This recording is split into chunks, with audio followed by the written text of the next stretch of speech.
নমস্কার, আমি অর্চনা টেবিল টিপসে আপনাদের সকলকে স্বাগত জানাচ্ছি। আজকের রেসিপি স্পাইসি কোয়েল কারি। পুষ্টিগুণে সমৃদ্ধ এই পাখির মাংস খেতে কিন্তু খুব ভালো লাগে। প্রথমে ডিমগুলোকে সেদ্ধ করে নেব এবং তারপর একটি মিক্সিং জার নিয়ে নিচ্ছি। তার মধ্যে হলুদ গুঁড়ো, লাল লঙ্কার গুঁড়ো এবং নুন দিয়ে নিচ্ছি এবং তার মধ্যে আগে থেকে ধুয়ে রাখা কোয়েল পাখির 4টে নিয়েছি আমি এখানে। তার ভেতরে মানে বডির ভেতরে এবং বাইরে ভালো করে এই হলুদ, লঙ্কা এবং নুনের মিশ্রণটা মিশিয়ে দেব। এবং পাখির মাংসের ক্ষেত্রে যেটা হয়, অনেক সময় একটা গন্ধ আসতে পারে, সে কারণে আমি একটু অ্যাপেল সিডার ভিনেগার 2 চামচ পরিমাণে মিশিয়ে দেব এবং সেটাকেও খুব ভালো করে মাংসের মানে কোয়েল পাখির মাংসের ভেতরের পার্ট এবং বাইরের পার্টে ভালো করে মিশিয়ে 2 ঘন্টার জন্য ম্যারিনেশনে রেখে দেব।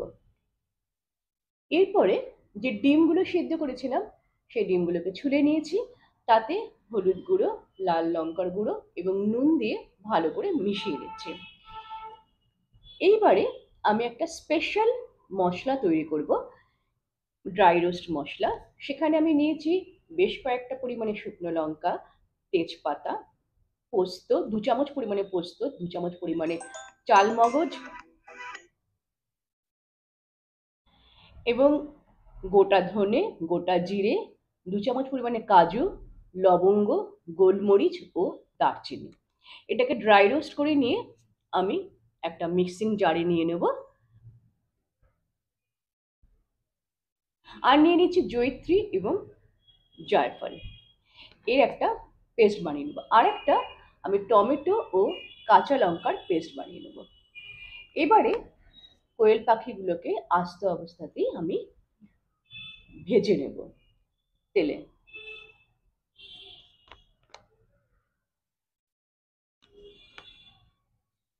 খেয়াল রাখতে হবে এটা কিন্তু ভাজতে হবে মিডিয়াম হিটে। আর মাংসের অর্থাৎ বডির যেন দুটো পার্টই খুব সুন্দরভাবে ভাজা হয় এবং ভেতরের পার্টও যেন ভালোভাবে ভাজা হয়। অর্থাৎ যেহেতু আস্ত, সেহেতু একটু ধীরে ধীরে তেলটাকে ঘুরিয়ে ঘুরিয়ে ভাজতে হবে। দেখুন ঠিক এইভাবে আমি ভেজেছি, ভেতরের পার্টও ভেজেছি এবং বাইরের পার্টটা ঠিক লাইট গোল্ডেন ব্রাউন হয়ে আসবে। এবার আমি ডিমগুলোকে ভেজে নেব হালকা করে। যারা আমার চ্যানেলটিকে সাবস্ক্রাইব করেছেন তাদেরকে অসংখ্য ধন্যবাদ এবং যারা এখনো করেননি প্লিজ সাবস্ক্রাইব করে পাশে থাকবেন, পাশে থাকা বেল আইকনটি প্রেস করে রাখবেন যাতে আমার রান্নার নোটিফিকেশন সবার আগে আপনার কাছে পৌঁছে যায়। এবার প্যানের মধ্যে আমি 2 চামচ পরিমাণে ঘি নিয়ে নেব। তারপরে ঘিটা গরম হয়ে উঠলেই মিডিয়াম হিটে রাখবো, গরম হয়ে উঠলেই 3 চামচ পরিমাণে আমি এখানে পেঁয়াজ বাটা দিয়ে দেবো। দিয়ে ভালো করে কষিয়ে নেব যতক্ষণ না পর্যন্ত পেঁয়াজের কাঁচা গন্ধটা যাচ্ছে। তারপরে আদা রসুন পেস্ট 2 চামচ দিয়ে দেবো। দিয়ে আমি আবারও কষাবো এবং তার মধ্যে দিয়ে দেবো নুন। দিয়ে ভালো করে কষিয়ে নেব।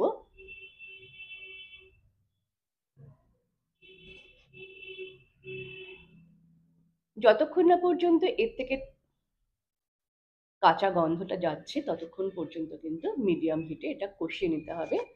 এরপরে আমি টমেটো ও যে লঙ্কার যে একটা পেস্ট বানিয়েছিলাম সেটা দিয়ে দেবো। দিয়েও ভালো করে এটাকে কষিয়ে নেব।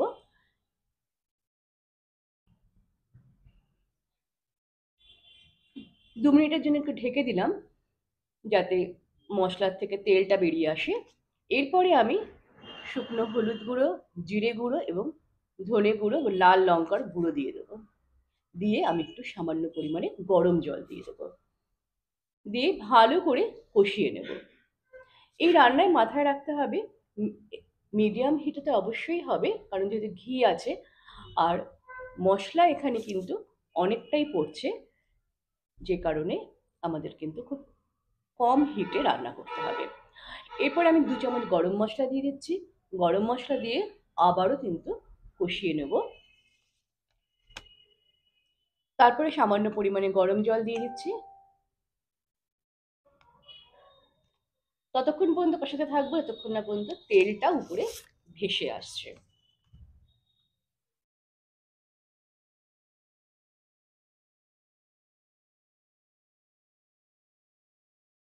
এরপরে মাংস এবং ডিমগুলোকে দিয়ে ভালো করে মিশিয়ে নেব মশলার সাথে। আর যে ড্রাই রোস্ট করা মশলাটা ছিল, সেই মশলাটা কিন্তু এবারে 4 চামচ দিয়ে দেব। শীতকালে এই মাংসটা খেতে কিন্তু সত্যি খুব ভালো লাগে এবং এটাতে প্রচুর পরিমাণে পুষ্টিগুণ রয়েছে।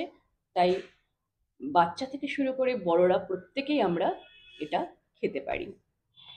এই ড্রাই রোস্ট মশলাটা দিয়ে আবারও ভালো করে মাংস এবং ডিমের সাথে মিশিয়ে নেব এবং সামান্য পরিমাণে একটু গরম জল দিয়ে আমি একদম মিনিমাম অর্থাৎ লো হিটে রেখে 10 মিনিটের জন্য ঢেকে রাখবো, যাতে মাংসটা আমার সুসেদ্ধ হয়ে আসে। তারপরে ঢাকনা খুলে দেখুন মাংস থেকে জল বেরিয়ে গেছে। এবারে আমি 1 চামচ পরিমাণে ঘি দিয়ে ভালো করে মিশিয়ে নেব। ব্যাস পারফেক্টলি আমাদের কোয়েল পাখির স্পাইসি কারি রেডি। পোলাও বা এটা শুধু শুধুও খাওয়া যায়। বাড়িতে আপনারা অবশ্যই এইভাবে কোয়েল পাখির মাংস রান্না করে দেখবেন এবং আমাকে জানাতে ভুলবেন না যে ঠিক কতটা ভালো এবং মজাদার হয়েছিল। বাচ্চা থেকে বুড়ো সবাই এটা এনজয় করতে পারে। তাহলে আজকের মতো এখানে বিদায় নিচ্ছি। আসছি নতুন রেসিপি নিয়ে। ততক্ষণ ভালো থাকুন, সুস্থ থাকুন, আনন্দে থাকুন। অল